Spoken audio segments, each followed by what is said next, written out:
Assalamualaikum warahmatullahi wabarakatuh. Kembali lagi dengan saya Papa Ihsan di channelnya Papa Ihsan. Eh Kali ini seperti biasa habis sholat subuh di bulan Ramadan ini saya baca-baca Quran.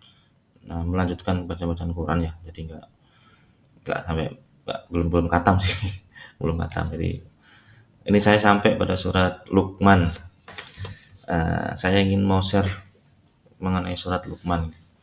Tadinya sih saya udah take video ya. Take video. Saya kira itu surat Luqman itu menceritakan Nabi Luqman. Bukan, bukan. Ternyata surat Luqman itu mengisahkan seorang yang baik, seorang yang rajin ibadah, yang mana surat Luqman itu menceritakan tentang keluarga Luqman, yaitu seorang ayah atau bapak yang memberikan nasihat kepada anak-anaknya, dan itu diabadikan oleh Allah dalam surat Luqman. Tadi saya udah take itu udah 10 menitan menceritakan Nabi Luqman, ke pesan Nabi Luqman kepada anak-anaknya. Ternyata bukan, itu bukan Nabi. Saya tadi riset, cek-cek, ternyata bukan Nabi. Berarti seorang manusia biasa, bukan sahabat Nabi juga, tapi seorang yang alim soleh, yang mana ceritanya itu menceritakan kepada anak-anaknya, pesan kepada anak-anaknya. Dan itu juga saya baru tahu ya, kalau teman-teman lihat meme seperti ini nih, seperti ini. Nah, itu ternyata ceritanya tentang Nabi Lukman itu ceritanya. Sorry, tentang keluarga Lukman. Ya, kalau ada cerita apa itu meme yang di mana?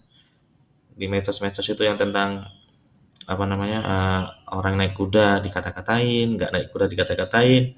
Itu ceritanya tentang ini keluarga Lukman. Baru tahu saya.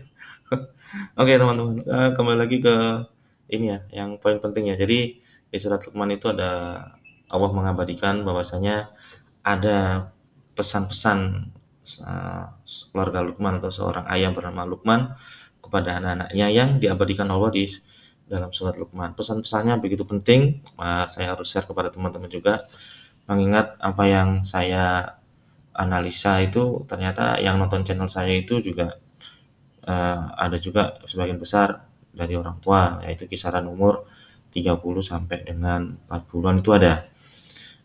Cukup banyak juga ibu-ibu juga ada, orang kakek apa itu laki-laki juga ada, perempuan juga ada di sekitaran umur segitu 30-40. Makanya saya berusaha nge-share kepada teman-teman sekalian bahwasanya barangkali ini bermanfaat buat kita, karena itu kalau tidak bermanfaat mungkin tidak akan diabadikan Allah dalam surat Al-Luqman dalam Al-Qur'an ya. Oke, ini pesan-pesan poin Luqman kepada anak-anaknya ya. Poin pertama, pesan Luqman kepada anaknya itu dilarang mempersekutukan Allah, karena mempersekutukan Allah adalah kezaliman yang besar. Ini diabadikan dalam surat Luqman ayat 13. Nah, ini poin penting ya, karena kita pesan kepada anak-anak kita bahwasanya jangan sekali mempersekutukan Allah, karena tidak ada yang boleh dipersekutukan. Allah tidak boleh dipersekutukan selain Dia. Karena dosa syirik mempersekutukan Allah itu besar, tidak akan diampuni. Mungkin dosa-dosa yang lain kan diampuni, tapi kalau dosa syirik enggak. Terus yang kedua, Luqman berpesan kepada anak-anaknya bahwasanya setiap perbuatan baik itu, jadi setiap perbuatan baik itu buruk, meskipun itu seberat biji sawi, itu akan ada balasannya, baik di dunia maupun di akhirat. Jadi kalaupun ada perbuatan baik, akan dibalas dengan kebaikan juga, dan kalau perbuatan buruk akan dibalas dengan keburukan juga. Teman-teman kalau tahu hidroponik, teman-teman kalau hobi hidroponik seperti saya ya, jadi bibit sawi itu kecil sekali teman-teman, seginian lah, seperti kayak kalau kita lihat semut hitam itu kan gede, itu lebih kecil lagi. Lebih kecil lagi. Terus yang ketiga, oh ya tadi itu ini ya, diabadikan di surat Luqman ayat 16. Terus yang ketiga, Luqman memberitahukan pada anaknya bahwasanya untuk selalu melaksanakan sholat dan menyuruh anak-anaknya untuk selalu berbuat amar ma'ruf nahi mungkar, serta bersabar atas apa yang nanti menimpanya di ayat 17-nya. Jadi setelah tadi dilarang persekutukan, yaitu tauhidan kita udah beritahuan kepada anak-anak kita, maka yang berikutnya yaitu melaksanakan sholat, karena sholat ini penting. Kalau tidak, jadi gini, sholat itu adalah amal ibadah yang akan diperhatikan atau dihitung pertama kali atau dihisab pertama kali. Dalam satu hadis itu kalau nggak salah pernah saya dengar, kalau sholatnya tidak bagus atau amalan sholatnya jelek, sepertinya yang lainnya, amalan-amalannya lain akan juga jelek juga. Jadi kita pesankan kepada anak kita bahwasanya sholat itu penting, nak. Kamu bisa masuk surga, ya mungkin jalan salah satunya juga atas rahmat dari Allah, yaitu kita harus melaksanakan perintah-perintahnya, yaitu melaksanakan sholat salah satunya agar mendapatkan rahmat dari Allah. Dan yang tadi itu menyuruh anak-anaknya selalu berbuat amar ma'ruf serta bersabar. Jadi gini teman-teman, kita harus memberitahukan kepada anak-anak kita bahwasanya kalau ada perbuatan, ada di sekitar kita, ada orang-orang yang berbuat salah, kita harus memberitahu kepada yang orang itu bahwasanya itu salah loh, jangan dilakukan. Nah, itu seperti itu yang namanya amar ma'ruf nahi munkar. Jadi kita memberikan contoh, dan kita juga harus melarang atau memberitahu kepada orang jika orang itu salah, dan bersabar atas apa yang menimpanya atau menimpa kita setelah kita beramar ma'ruf nahi munkar. Jadi gini, implikasi kalau kita beramar ma'ruf nahi munkar itu, kalau tadi sholat kan kita ada hubungannya dengan Allah ya. Nah, itu pribadi kita dengan Allah. Tapi kalau misalkan amar ma'ruf nahi munkar, itu implikasinya akan ada gesek-gesekan antara kita dengan orang yang kita tegur. Mas, jangan ngerokok di sini, Mas. Ini bukan tempat tuh untuk ngerokok. Kalau ngerokok di luar, misalkan seperti itu. Kira-kira orangnya tersinggung nggak? Allah, ngerokok sebentar aja. Nah, kayak gitu kan. Itu pasti implikasinya orang yang kita kasih tahu atau kita tegur, orang itu pasti tersinggung, karena bawaan manusia, kalau ada manusia itu dikoreksi oleh manusia yang lain, dia nggak terima. Nah, itu implikasinya seperti itu. Dan Luqman juga mengatakan harus bersabar ya nak, kalau misalkan ada orang seperti itu. Dan nanti kalau ada yang menimpa kalian, harus bersabar, karena implikasinya dengan manusia, antar manusia. Itu di surat Luqman ayat 17. Terus yang poin keempatnya, Luqman berkata kepada anaknya agar tidak boleh sombong dan membanggakan diri terhadap manusia yang lain. Ini udah jelas ya teman-temannya. Kita harus memberitahu pada anak-anak kita bahwasanya sombong itu tidak boleh, tidak bagus. Karena tidak akan masuk surga jika ada dalam hatinya itu kesombongan. Makanya kita harus melatih anak-anak kita agar tidak boleh berlaku sombong dan terlalu bangga terhadap manusia yang lain.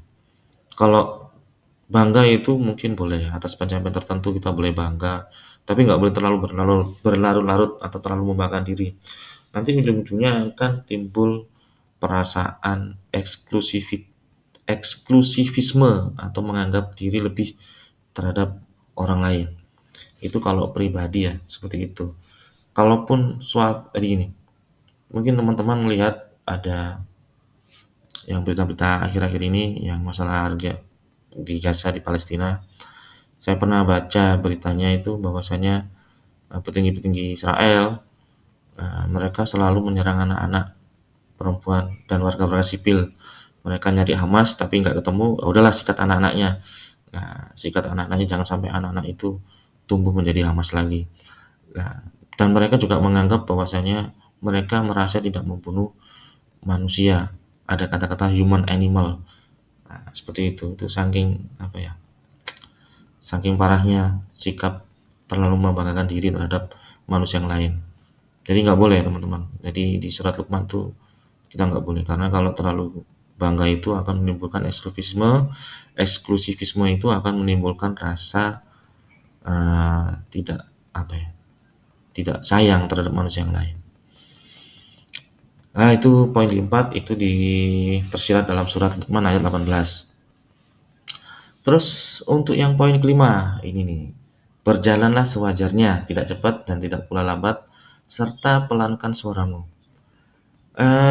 Ini mungkin maksudnya secara literasinya itu mungkin ya bisa secara aktual juga ya. Secara aktual itu berjalan ya sewajarnya aja, kalau nggak boleh cepat dan nggak boleh lambat. Kalau cepat kita juga yang sakit, capek. Tapi kalau lambat, nah misalkan nih kita jalan lambat di suatu lorong sekolah atau lorong tempat di kantor perkantoran, kita jalan lambat dan lorongnya kecil, otomatis yang di belakang juga akan, ini orang jalannya lama banget sih, ngapain aja. Jangan jangan ya jangan seperti itu ya teman-teman. Nah itu kalau jalan secara fisik ya, tapi kalau jalan secara literasi atau literasinya mungkin kalau kita naik mobil atau naik, ya kita naik mobil lah, kita di jalan tol ya. Di jalan tol itu kan ada 4 jalur biasanya. Sorry, anggap aja 3 jalur ya. 3 jalur, rata-rata 3 jalur. 3 jalur itu ada jalur lambat, jalur cepat, dan jalur lebih cepat. Jadi kalau teman-teman di jalur lambat itu kecepatannya minimal 60, maksimal 60. Nah, tapi kalau teman-teman berjalan lebih cepat, berjalan cepat di tengah-tengah di jalur kedua itu antara 60 sampai 80. Dan di jalur sangat cepat itu kecepatannya 100 km per jam. Seandainya nih kalau teman-teman berjalannya lambat terus teman-teman berada di jalur cepat, itu akan membahayakan teman-teman juga dan membahayakan orang yang di belakang kita, karena orang di belakang kita jalannya cepat bisa jadi tabrakan belakang. Itu seperti itu ya kalau misalkan hierarkinya atau literasinya. Serta ini yang poin apa itu, memelankan suara.